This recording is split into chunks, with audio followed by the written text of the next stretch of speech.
오늘 비대면 온라인 예배로 각자 삶의 처소에서 예배 드리고 계시는 우리 강릉제일교 모든 성도님들, 오늘 이 예배 가운데 하나님이 넘치는 은혜와 평강과 하늘의 복이 함께 하시기를 주님의 이름으로 축복합니다.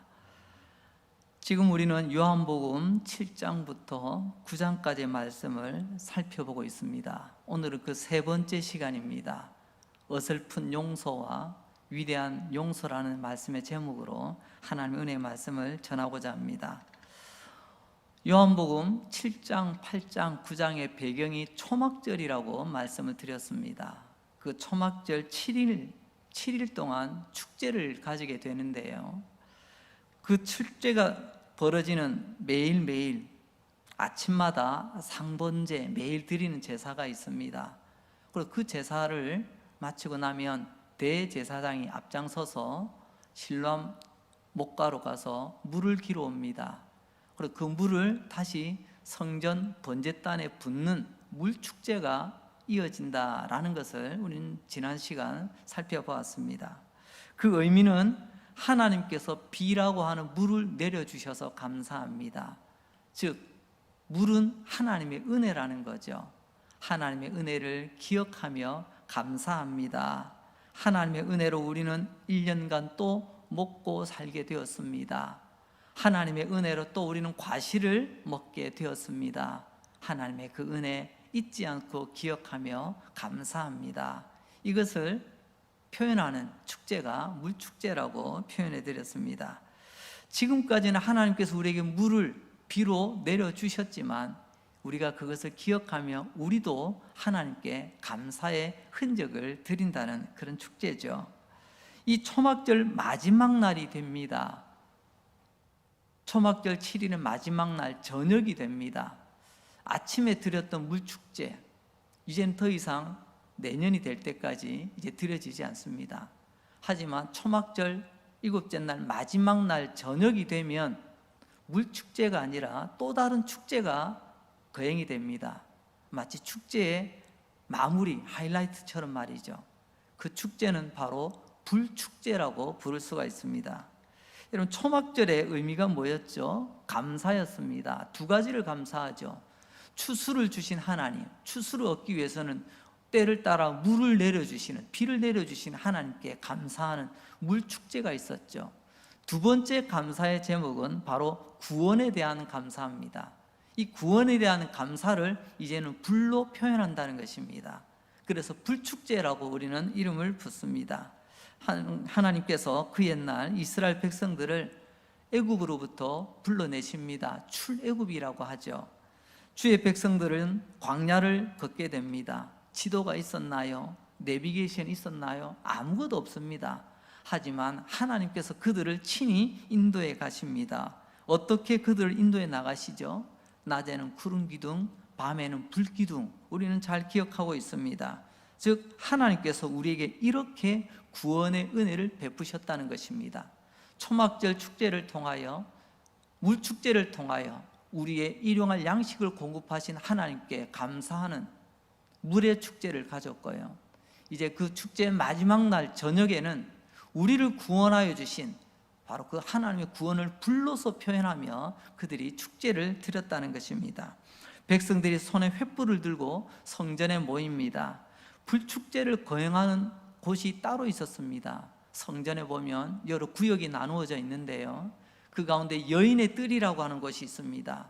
비록 넓은 공간은 아니지만 그곳에서 제사장이 곳곳 동서남북 네 귀퉁이에 횃불을 붙여놓고 거기에 백성들이 모여서 손에 횃불을 들고 그 성전 여인의 뜰 마당을 빙빙 돌며 노래 부르며 그들의 마지막 초막절 그 절기를 마무리하게 되는 거죠. 이 여인의 뜰, 거기는 가족들도 함께 올 수 있는 공간이었습니다. 그렇지만 넓지 않은 공간이었기 때문에 모든 사람이 다 들어가지는 못합니다. 그럼 어떤 사람이 들어갈까요? 특별히 선택된 몇몇 사람, 소수만이 그 자리에 들어갑니다. 하지만 소수이지만 그들은 어느 정도 이스라엘 전체의 대표성을 띠고 그 자리에 참석을 합니다. 누가 그 자리에 들어가게 될까요? 나름 열심히 신앙생활을 하는 사람들입니다. 나름 지명도가 있는 사람들입니다. 나중에 그 사람들이 누구인가 이제 예수님 앞에 모이는 사람들을 보면 알 수가 있습니다. 이렇게 그곳에서 이제 불축제를 가지게 됩니다. 밤새도록 횃불을 들고 그들이 함께 기쁨의 노래를 부르며 그 여인의 뜰을 빙빙 돌면서 말입니다. 자, 그런데 여러분, 이들이 밤새도록 활활 타오르는 그 횃불을 들고 그들이 기뻐하며 흥겨워하며 부르던 노래, 무슨 노래를 불렀을까요? 요즘 우린 대한민국은 트로트 열풍입니다. 그들이 밤새도록 시간을 보내기 위해서 트로트도 부른 것도 아니겠고요. 창세기 1장부터 마지막 장까지 끝날 때까지 그냥 의미 없이 한번 불러보자, 그런 것도 아니었을 것입니다. 성경에는 명확하지 않지만 유대인들의 전승에 의하면 그들은 초막절 마지막 날 저녁 불축제를 가질 때 그들은 손에 횃불을 들고 돌면서 이런 내용으로 노래를 불렀다고 합니다. 제가 한번 인용해 보겠습니다. 죄를 짓지 않은 사람은 복이 있습니다. 하지만 하나님은 죄 지은 사람을 용서하십니다. 우리는 빛이신 하나님께 모든 죄를 용서받았습니다. 한마디로 말하면 우리 죄를 용서받았습니다, 이런 주제의 노래를 밤새도록 횃불을 들고 그들은 기뻐하며 그 여인의 뜰을 돌면서 불렀다는 것이죠. 나 자유 얻었네, 너 자유 얻었네, 우리 자유 얻었네, 나 용서받았네, 너 용서받았네, 우리 용서받았네, 이런 노래를 불렀다는 것입니다. 여러분, 우리도 신앙생활을 하는 가운데서 믿음이 자랍니다. 거듭나서 태어나죠. 이제 믿음이 자랍니다. 우리 영혼이 점점 자라면서 철이 들면 이 세상에서 내가 기뻐하던 것이 바뀌게 됩니다. 건강하게 제대로 믿음이 성장한 사람들은 이 대상이 바뀝니다. 예전에는요, 좋은 집 사는 것, 좋은 차 사는 것, 맛있는 음식 먹는 것, 좋은 곳으로 들로 산으로 다니는 것, 부귀영화를 누리는 이것저것들이 나의 기쁨이었지만, 그러나 신앙에 철이 들면서 곰곰이 생각해 보면 내 죄가 하나님께 용서받았다, 이 사실이 너무너무 기쁘다는 것을 이제 믿음의 철이 들면 들수록 깊이 깨달아지게 됩니다. 그래서 나 같은 죄인 용서받는 것이 얼마나 큰 은혜인가를 우리는 노래 부르게 되는 것입니다. 결국 죄 용서를 받았다고 하는 것은 구원받았다는 말씀이죠. 구원의 기쁨이 가장 큰 기쁨이 된다는 말씀입니다. 그러니까 밤새도록 그들이 돌면서 우리 죄가 용서받았습니다, 이 노래를 불렀던 이유는 우리는 충분히 이해가 됩니다. 자, 오늘 본문은 바로 그러한 불축제 그 다음 날 아침 이야기입니다. 전날 밤 온 성전 마당에 횃불을 켜놓고 빙빙 돌면서 노래를 불렀던 사람들, 뜨겁게 불렀겠죠. 여보게, 우리 죄 용서 받았어, 우리 구원 받았어. 바로 오늘 본문은 그 불축제 다음 날 아침 이야기라고 오늘 요한복음 8장 2절은 우리에게 말씀합니다. 한번 볼까요? 아침에 다시 성전으로 들어오시니 백성이 다 나오는지라 앉으사 그들을 가르치시더니, 이때 이 아침이 조금 전에 말씀드렸던 초막절 마지막 날 저녁 불축제를 마친 그 다음 날 아침을 말하고 있는 것입니다. 예수님이 다시 성전으로 가십니다. 또 많은 사람들이 예수님께로 모여들었습니다. 예수님 그들을 가르치십니다. 마침 그때 한 무리의 불청객이 예수님께로 등장합니다. 3절 말씀을 보면 그들이 누구인가 말씀으로 나와 있습니다. 서기관들과 바리새인들이 음행 중에 잡힌 여자를 끌고 와서 가운데 세우고, 누구라고요? 바리새인과 서기관들입니다. 왜 이들을 불청객이라고 부르느냐? 참 이 사람들 보면 참 안타깝습니다. 여러분, 그들은요 성경을 많이 알아요. 기도도 많이 합니다. 금식도 많이 했고요, 예배도 많이 잘 드렸어요. 이 사람들은 그런데 한 번도 예수님의 친구가 된 적이 없습니다. 언제나 예수님 앞에 있는 것 같지만 언제나 예수님께는 불청객이 되고 말았습니다. 그렇게 성경을 많이 아는데, 그렇게 그들은 열심인데 언제나 예수님께는 불청객이었던 바리새인과 서기관들, 그들이 오늘도 여김없이 예수님 앞에 나타납니다. 이 사람들이 불청객으로 등장하는데 그들만 온 것이 아니라 오늘은 특별한 사람을 데리고 왔네요. 음행 중에 현장에서 붙잡힌 여인, 현행범이라고 하나요? 현장범이라고 하나요? 그렇습니다. 우리 중에 어떤 사람은 현장에서 거짓말하고, 현장에서 어떤 사람은 누군가를 때리고 속이기도 합니다. 얼마든지 이 여자가 나일 수 있다라는 것을 우리는 충분히 짐작할 수 있습니다. 어찌되었든지 현장에서 죄를 짓던 여인을 잡아 끌고 왔습니다. 그리고 사람들 가운데 세워놓고 모든 사람이 듣도록 큰 소리로 외칩니다. 요한복음 8장 5절 말씀이죠.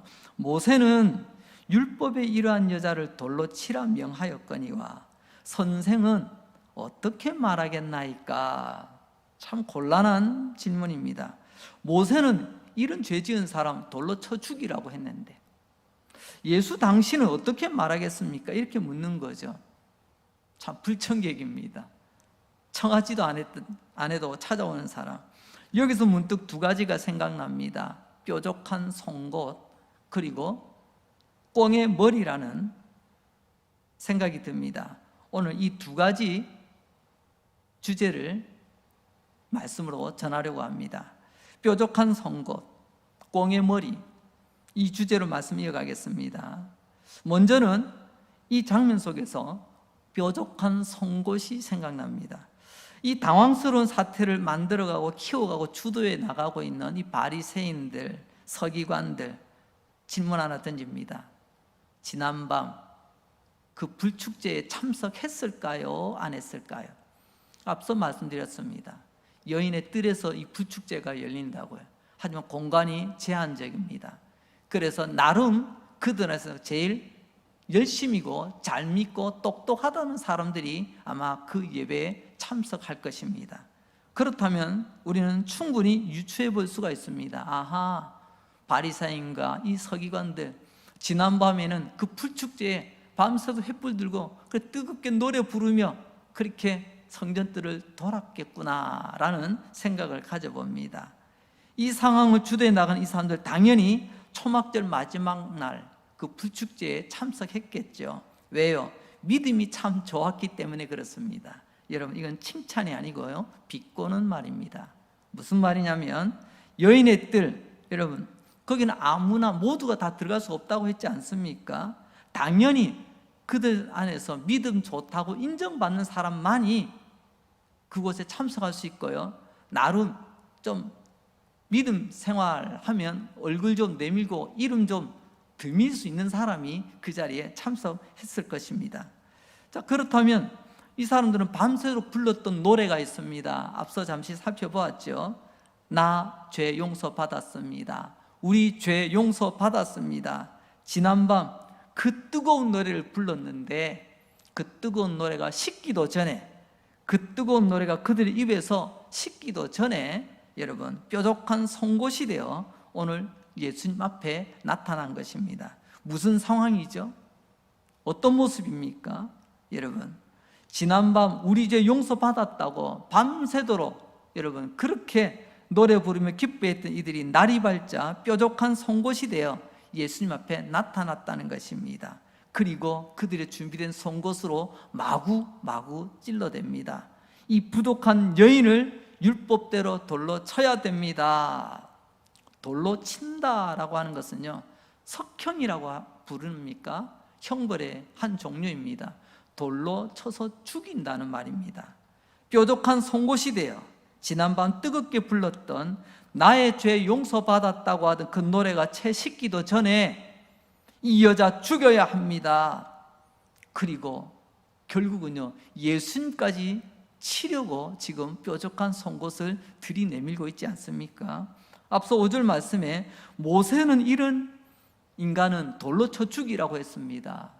예수, 당신 어떻습니까? 우리 성경에는 선생이여라고 번역이 되어 있습니다.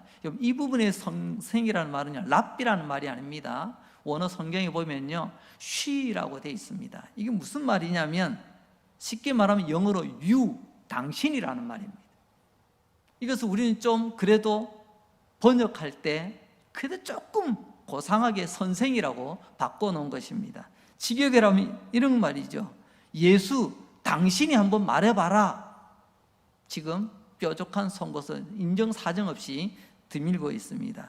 그러니까 이 여인을 이용해서 예수님을 칠 어떤 구실을 지금 찾고 있다는 것입니다. 요한복음 8장 6절은 이렇게 말씀하고 있죠. 그들이 이렇게 말하면 고발할 조건을 얻고자 하여 예수를 시험함이로라. 지금 예수님 뭔가 좀 트집을 잡으려고, 그 전날 밤 뜨거운 노래 나 용서받았습니다, 이 노래가 채 식기도 전에 뾰족한 송곳이 되어 이 여인을 찌르고 또 예수님을 찌르고 있는 것입니다. 만약에 예수님께서 이 여인의 죄를 없던 일로 합시다 라고 한다면 그것은 곧 모세 율법을 어기는 아주 심각한 죄가 됩니다. 또 만약에 예수님께서 돌로 치라 하면 그 당시 사형을 명할 수 있는 사람은 유대인들이 아닙니다. 로마 정부의 고유 권한이었습니다. 당시 유대는 로마의 속국이었습니다. 그래서 사람을 사형하는 것은 로마 정부의 판단에 의해서만 가능한 일이었습니다.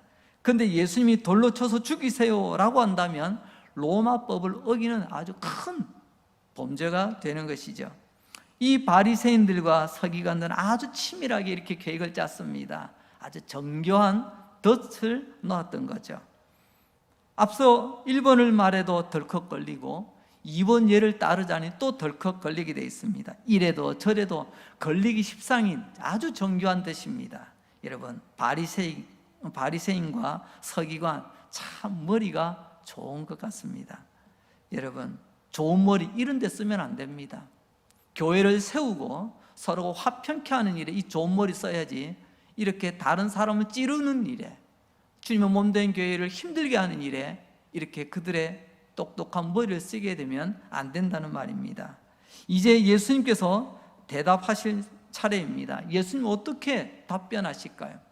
예수님께서는 말로서 대답하는 대신에 땅에다가 뭔가를 쓰셨다라고 말씀하시네요. 사복음서에서 예수님께서 무언가를 쓰셨다는 기록이 유일하게 여기에서만 기록이 남습니다. 어떤 책에 보니까 여러분, 예수님 그때 뭐라고 쓰셨을까 참 궁금하지 않습니까? 성경 여기에 대해서 구체적으로 소개해 있지는 않아요. 그래서 우리의 상상력을 한번 발휘해 보는 겁니다. 그 사람은 세 가지를 한번 예를 들더라고요. 제가 한번 인용해 봅니다. 첫 번째로는 예수님께서 거기서 돌을 들고 둘러서 있는 모든 사람들의 죄 목록을 쓰고 계셨다. 누구누구 몇 월 며칠 어디서 뭔가를 이런 짓을 저질렀다, 뭐 이런 식이라는 거죠. 여러분, 이 여인만 죄인이 아니라 너희도 죄다라는 것을 말하기 위해서 아마 썼을 것이다. 충분히 상상이 되는 부분인 것 같습니다. 두 번째로는요, 거기에 둘러선 모든 사람들의 이름을 적고 계셨다는 그런 내용입니다. 내가 너의 이름을 똑똑히 기억하며, 아마 이 정도로 이야기하면 괜히 좀 움찔할지도 모르겠습니다. 그런데 세 번째가 아주 제 눈에 탁 박혔습니다. 예수님은 그때 땅에 이렇게 쓰셨답니다. 참 기가 막히는구나. 뭐 우리식으로 표현하자면 그렇다는 거죠. 일리가 있는 답변이었습니다. 한번 들어보시기 바랍니다. 전날 밤 그들은 우리 죄 용서 받았다고 여러분 밤새도록 춤추며 노래 불렀습니다. 여러분, 용서라는 말을 뾰족한 송곳에다가 비유하자면 아마 이렇게 표현할 수 있지 않을까요? 원래 하나님은 심판이라고 하는 뾰족한 송곳으로 죄인을 찔러야만 했습니다. 그런데 죄인을 향한 뾰족한 심판이라는 송곳을 거두어 드리는 것을 용서라고 말하는 것입니다. 찌르는 게 용서가 아니고요, 찔러야 됨에도 불구하고 그것을 거두는 것. 전날 밤 하나님은 모든 사람들의 죄에 대해서 뾰족한 심판이라는 송곳을 거두어 드린 것입니다. 그게 용서였습니다. 여보게, 하나님께서 나를 찌르려고 하던 그 심판의 송곳을 거두셨네. 나 죄 용서 받았네. 그렇게 기뻐하며 지난밤 노래를 불렀다는 거죠. 그런데 그렇게 지난밤 초막절 마지막 날 저녁 불의 축제, 목이 터져라 뜨겁게 불렀던 그 노래, 우리 용서받았습니다. 하나님께서 우리 찌르려고 하셨던 그 뾰족한 송곳 거두셨습니다. 하지만 그 뜨거운 용서받았던 노래가 식기도 전에 말입니다, 이 사람들은 한 여자의 죄를 찾아내었습니다. 하나님께서 우리 죄를 용서해 주셨습니다. 하나님께서 그 찌르려고 하던 심판의 송곳 거두셨습니다. 여러분, 그 노래가 식기도 전에 말입니다, 한 인간의 죄를 찾아내었고 그 인간을 돌로 쳐 죽이려고 지금 송곳을 찔러대고 있다는 말입니다. 그날 밤 내가 용서받았다는 노래가 채 식기도 전에 말입니다. 이 장면 어떻습니까? 하나님 입장에서 보자면 참 기가 막힌 장면 아닙니까? 어찌 이럴 수 있냐, 참 기가 막히구나. 그래서 아까 예수님께서 땅바닥에 참 기가 막히구나 라고 쓰지 않으셨을까 라고 한번 상상을 해본 것입니다. 예수님 땅바닥에 참 기가 막히구나, 지난밤 하나님께서 심판의 뾰족한 송곳 거두셨는데 하룻밤 자고 나니 그들은 한 인간을 찾아내어 그의 죄를 지적하고 심지어는 그들의 가슴에 정죄의 송곳을 찌르고 있더라는 것입니다. 기가 막히죠. 그런데 어떻습니까? 이 이야기가 솔직히 말하면 저와 여러분 우리의 이야기 아닙니까? 지난날 지난밤 밤새도록 나 하나님께 용서받았다고, 나 은혜 받았다고 그렇게 우리가 뜨겁게 노래하고 뜨겁게 함께 어울렁더울렁 있었지만 다음날 아침에는 죄 지은 한 사람 찾아내고 나서 그 죄를 발가벗겨 놓고 그 죄인을 정죄해야 된다는 목소리를 높이고 있지는 않습니까? 그래서 이것은 바리새인과 서기관들의 모습일 뿐만이 아니라 나의 모습, 우리의 모습이라는 말씀입니다. 어쩌면 이 바리새인과 서기관들은 어설픈 사람들이었습니다. 똑똑한 듯 보였지만 어설픈 사람, 저는 그런 사람을요 헛똑똑이라고 부릅니다. 어떤 의미에서 어설픈가요? 용서받았다는 게 뭔지를 몰라요. 노래는 불렀어요, 입으로는 외쳤어요. 실상 그 용서받았다는 것이 무엇인지 제대로 알지 못했다는 것입니다. 이 시간 예수님의 이름으로 간곡하게 부탁합니다. 용서받았다는 것이 무엇인지를 알고 신앙생활 잘 하시는 우리 모두 될 수 있기를 바랍니다. 내가 용서받았다는 게 뭐죠? 이 사람들을 거꾸로 생각해 보면 알게 됩니다. 내가 지난 날 용서받았다는 게 뭔가, 우리 이걸 깨닫게 되어진다면 우리는 하나님 보시기에 참 칭찬받을 만한 모습으로 살아가지 않겠습니까? 이제 오늘 두 번째 주제입니다. 오늘 이 본문 가운데 꽁의 머리가 생각납니다. 그들은 계속해서 이 여자를 말로 뾰족한 송곳처럼 계속해서 찔러대고 있습니다. 그리고 예수님을 향해서도 뾰족한 송곳으로 찔러대고 있습니다. 요한복음 8장 7절 말씀입니다. 그들이 묻기를 마지 아니하는지라 이에 일어나 이르되 너희 중에 죄 없는 자가 먼저 돌로 치라 하시고, 예수님 대답하십니다. 너희 중에 죄 없는 자가 먼저 돌로 치라. 이 예수님의 말씀은 세 가지로 살펴볼 수 있는데요, 첫째는 율법대로 이 여자는 죄인이 맞다라는 것입니다. 예수님도 이 여인이 죄인이라고 인정하셨습니다.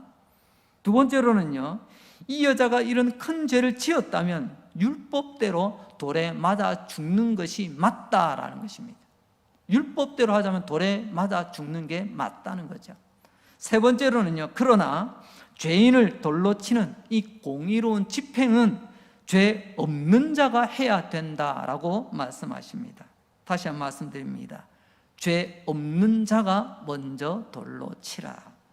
성경에 보면 온 세상을 심판하시는 분은 딱 한 분이십니다. 하나님 말고는 심판자가 될 수가 없다는 거죠. 돌로 죄 있는 자를 친다는 것은 그 죄에 대해서 여러분 내가 공의로 심판을 할 수 있는가의 문제입니다.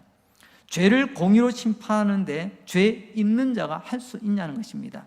죄 있는 사람이 죄 있는 사람을 심판할 수 없다는 말이죠.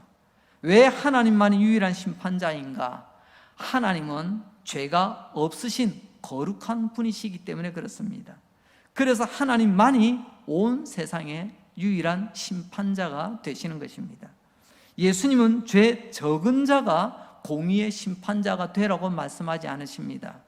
나는 죄가 적은 것 같고 너는 죄가 많은 것 같으니 나는 자격이 있어, 그렇게 해서 정죄하는 게 아니라는 것입니다. 그 사람의 죄를 들추어내는 것이 아니랍니다. 여러분, 나의 죄가 작고 너의 죄가 크기 때문에 우리는 얼마나 쉽게 정죄의 송곳을 이곳저곳에 마구 쑤셔대고 있습니까? 죄가 적은 자가 죄가 큰 자를 공의의 심판을 할 수 있는가? 오늘 주님은 아니라고 말씀하시네요. 예수님은 죄가 적은 자, 죄가 덜한 자가 아니라 죄 없는 자가 돌을 들어 칠 수 있다고 말씀하십니다. 죄 없는 자가 죄 있는 자를 공의로 심판할 수 있다는 말씀이죠. 요한복음 8장 9절 말씀입니다. 그들이 이 말씀을 듣고 양심의 가책을 느껴 어른으로 시작하여 젊은이까지 하나님 하나씩 나가고 오직 예수와 그 가운데 섰는 여자만 남았더라. 앞서 7절에 보니까 그들이 말씀을 듣고, 무슨 말씀을 들었죠? 죄 없는 자가 오늘 이 공의를 집행하라, 그런 말씀입니다.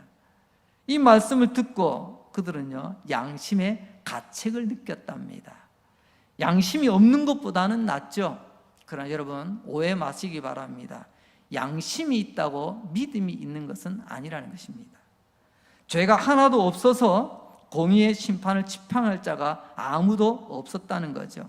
그래서 성경은 모두 공의의 집행자가 되려고 손에 들고 있던 그 돌을 이제는 내려놓게 되었다라고 말씀하십니다.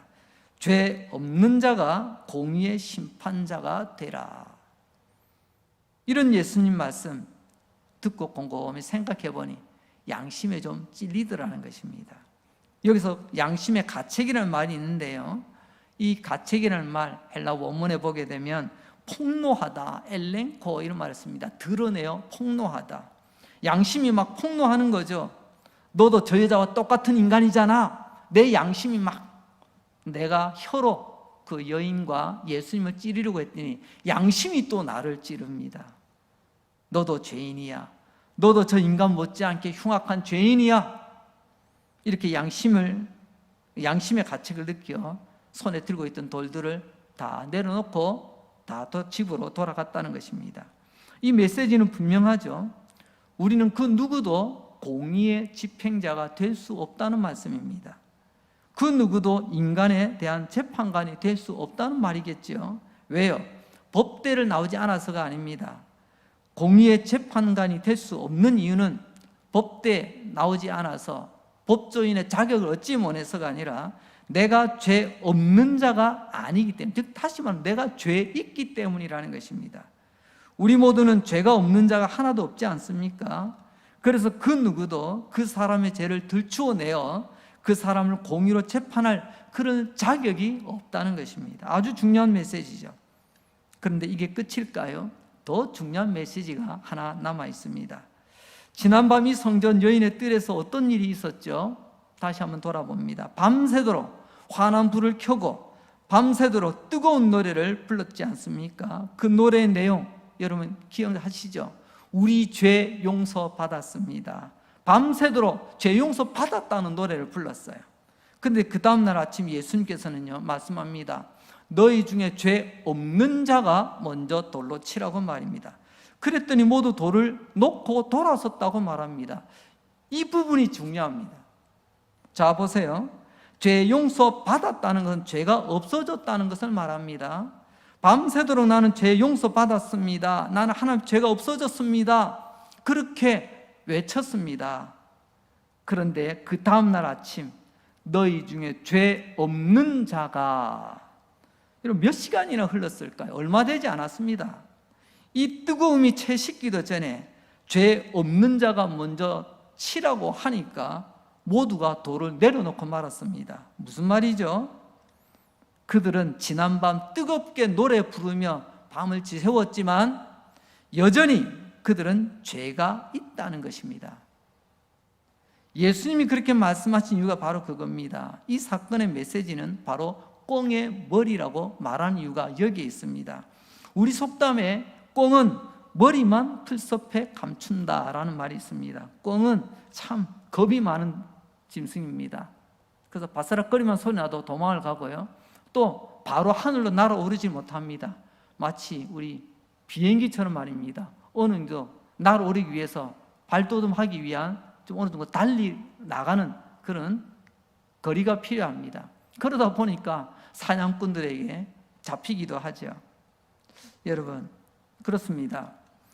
우리 인간은 죄를 감추고 싶습니다. 그래서 감추기 위해서 나름 고안해낸 것이 마치 아담과 하와가 둘렀던 나뭇잎 치마처럼 종교를 만들어냈습니다. 그리고 미신에 푹 빠지기도 합니다. 왜요? 내 죄를 감추기 위한 방편입니다. 아마 전날 밤 초막절 축제도 그렇지 않았을까요? 원래 취지는 맞습니다. 하나님께 감사의 축제입니다. 그래서 물의 축제가 아침에 있었고요. 초막절 마지막 날 저녁에는 불의 축제로 그들의 구원에 대한 감사를 표현했습니다. 하지만 오랜 시간의 흐름 속에서, 역사의 흐름 속에서 이 초막절의 그 축제의 의미가 변질되고 말았습니다. 시간이 흘러갈수록 좋은 변화가 일어나야 되는데 안타깝게도 그들에게는 믿음의 변질이 일어났던 거죠. 이 광란의 종교 행사에 내가 참석하고 들어가면 나는 죄 용서 받는다. 그래, 나 죄 용서 받았습니다. 뜨겁게 목청껏 밤새도록 노래 부르면 그래, 나 죄 용서 받는 거야 라고 착각을 했다는 거죠. 그거 압니까? 밤새도록 뭔가 열정적으로 뜨겁게 노래 부르고 그렇게 광적으로 여러분 벌떡벌떡 뛰면요, 이상한 확신과 신념이 자리를 잡게 됩니다. 진리는 전혀 그게 아닌데 내 안에 어떤 신념 같은 것이 자리 잡게 됩니다. 여러분, 누누이 강조드립니다. 여러분, 신념의 사람이 되지 마시고 신앙의 사람 되시기 바랍니다. 밤새도록 내가 죄 용서 받았어, 밤새도록 뜨겁게 노래 부른 가운데 자기도 모르게 그 가사에 내가 녹아들어 버린 거예요. 자기가 세뇌돼 버리고요. 그래서 자기가 그렇게 용서받은 걸로 착각하는 신념을 굳히게 되었더라는 거죠. 이게 바로 영적으로 보면 풀섭에 머리만 숨긴 꽁의 모습과 같다는 것입니다. 급한 김에 초막절 축제라는 그 풀섭에 내 머리만 감추고 있으면 죄라는 것이 다 감춰질 것 같고 용서받은 것 같은 착각에 빠지게 되더라는 거죠. 우리도 지난날 돌아보십시오. 얼마나 많은 예배 현장에 참석했습니까? 얼마나 많은 찬송의 노래를 불렀습니까? 혹시 초막절 마지막 날 저녁에 불축제에 불렀던 저들의 노래처럼 말입니다. 우리는 그 노래, 그냥 거기에 참석했다는 그 이유 하나만으로 나는 용서받았고 구원받은 것으로 어쩌면 우리는 착각하고 있지는 않았을까요? 이제 오늘 본문 메시지 마지막 하이라이트는 이것입니다. 세 번째, 종교로는 절대로 죄 용서함을 받을 수 없다는 것입니다. 지난밤 온갖 불을 다 켜놓습니다. 밤새도록 내가 죄 용서받았다고 고래고래 목청껏 노래도 불렀을 것입니다. 이런 신념과 확신 속에 노래 부르며 불을 들고 그 뜰을 돌았을 것입니다. 그러나 예수님이 오늘 주시는 말씀, 절대로 종교적 행위로 너희가 죄사함 받는 것이 아니라는 것입니다. 심각한 문제입니다. 한편은 두렵기도 합니다. 내가 지난 많은 세월 동안 반복된 여러분 나의 신앙의 행위가 내 구원을 보장하는 것이 아니라는 것입니다. 안타깝게도 지금 우리는 여러 가지 힘들고 어려운 상황 속에서 비대면으로 온라인 예배를 드리고 있습니다. 이 온라인 예배 드리는 가운데 오늘 이 말씀을 붙들고 다시 한번 돌아보시기 바랍니다. 지난 세월 자유롭게 우리가 함께 모여서 예배드리는 바로 그 자리에 내가 있었기 때문에 내가 구원받은 것이 아니라는 것입니다. 내가 그때 찬양대로, 그때 내가 찬송가를 내가 그렇게 열심히 뜨겁게 불렀기 때문에 구원받은 것이 아니라는 말씀입니다.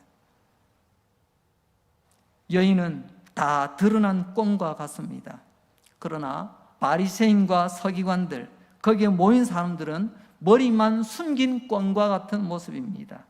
그래서 죄 없는 자가라고 말씀하셨을 때 모두 다 돌을 내려놓고 말았습니다. 무슨 말이죠? 모두가 죄가 있다는 것을 인정할 수밖에 없었다는 것입니다.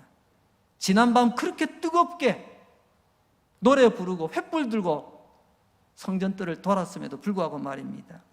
더 분명하게 말하자면 전날 밤 초막절 행사에 참여해서 뜨겁게 죄 용서의 노래를 다 불렀습니다. 나 죄 용서 받았다고 말입니다. 그렇게 노래 뜨겁게 불렀어도 그들의 죄는 다음날 아침 고스란히 있더라는 것입니다. 예수님께서 죄 없는 자가 먼저라고 말씀했을 때 아무도 나 이제 죄 없어요 라고 말하지 못하고 다 돌아간 이유가 바로 그것이 오늘 본문의 내용입니다. 결국 종교나 종교의식으로는 우리의 죄를 해결할 수 없다는 말씀입니다. 근데 여기에 미련을 두고 여기에 몰두하는 것, 여러분, 횟수가 중요한 게 아닙니다. 길이가 중요한 게 아닙니다. 우리 하나님 앞에서는 믿음의 깊이가 중요합니다. 여러분, 그렇다면 답이 뭘까요? 종교적인 열심, 밤새도록 그 횃불을 들고 성전뜰을 돌았지만, 밤새도록 나 구원받았다고 외쳤지만, 여러분, 이것으로 죄 용서가 안 된다면 도대체 무엇이 우리가 죄 용서받는 길이 되는 것입니까? 그게 오늘의 핵심 메시지죠. 요한복음 8장 10절, 11절 말씀입니다. 예수께서 일어나사 여자 외에 아무도 없는 것을 보시고 이르시되 여자여 너를 고발하던 그들이 어디 있느냐? 너를 정죄한 자가 없느냐? 대답하되 주여 없나이다. 예수께서 이르시되 나도 너를 정죄하지 아니하노니 가서 다시는 죄를 범하지 말라 하시니라. 나도 너를 정죄하지 아니하노니. 정죄하는 것은 뾰족한 송곳을 들이대는 거예요. 예수님은 뾰족한 송곳을 감추셨습니다. 거두어 들이셨습니다. 이제 집으로 돌아가라고 말합니다. 자유를 주시는 거죠. 이게 진짜 용서입니다. 진정한 용서는 초막절 불축제에 있었던 날 밤에 일어나는 것이 아니라 예수님 앞에서 일어나는 것입니다. 예수 앞에서 말입니다. 진짜 용서는 예수님이 주시는 거예요. 내가 우리 강릉제일교회를 몇 년째 다녔다가 우리의 구원을 보장하는 게 아닙니다. 내가 예배를 얼마나, 내가 노래를 얼마나 뜨겁게, 이게 우리의 구원을 보증하는 것이 아니라는 거예요. 우리가 예수 앞에 설 때에 나도 너를 정죄하지 않으니 집으로 돌아가라. 진짜 용서, 위대한 용서가 선포되고 있죠. 그러니까 오늘 메시지가 뭐죠?